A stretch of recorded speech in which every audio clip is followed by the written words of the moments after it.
ഒരു ചെറിയ കാറ്റത്ത് പറന്നു പോകുന്ന ഒരു തിരുവോസ്തിയിൽ കൊടുംകാറ്റിനെ ശാന്തമാക്കിയ ഈശോ എഴുന്നള്ളിയിരിക്കുന്നു.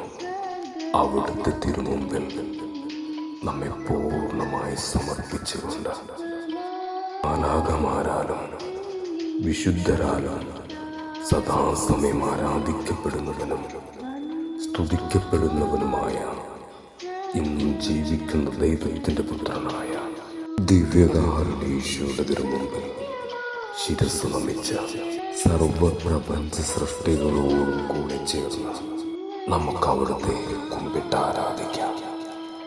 പരിശുദ്ധ പരമ ദിവ്യകാരുണ്യത്തിന് എന്നേരവും ആരാധനയും സ്തുതിയും പുകഴ്ചയും ഉണ്ടായിരിക്കട്ടെ. ദൈവത്തിൻ്റെ മഹത്തായ കാരുണ്യവും ഔദാര്യവുമാണ് അപ്പമായി നമ്മിൽ ആവസിക്കുന്ന ദിവ്യകാരുണ്യം. ആ ദിവ്യകാരുണ്യ ഈശോ വചനത്തിലൂടെ നമ്മോട് സംസാരിക്കുന്ന നിമിഷമാണിത്. എൻ്റെ ശരീരം ഭക്ഷിക്കുകയും എൻ്റെ രക്തം പാനം ചെയ്യുകയും ചെയ്യുന്നവൻ എന്നിലും ഞാൻ അവനിലും വസിക്കും. ജീവിക്കുന്നവനായ പിതാവ് എന്നെ അയച്ചു, ഞാൻ പിതാവ് മൂലം ജീവിക്കുന്നു. അതുപോലെ എന്നെ ഭക്ഷിക്കുന്നവൻ ഞാൻ മൂലം ജീവിക്കും.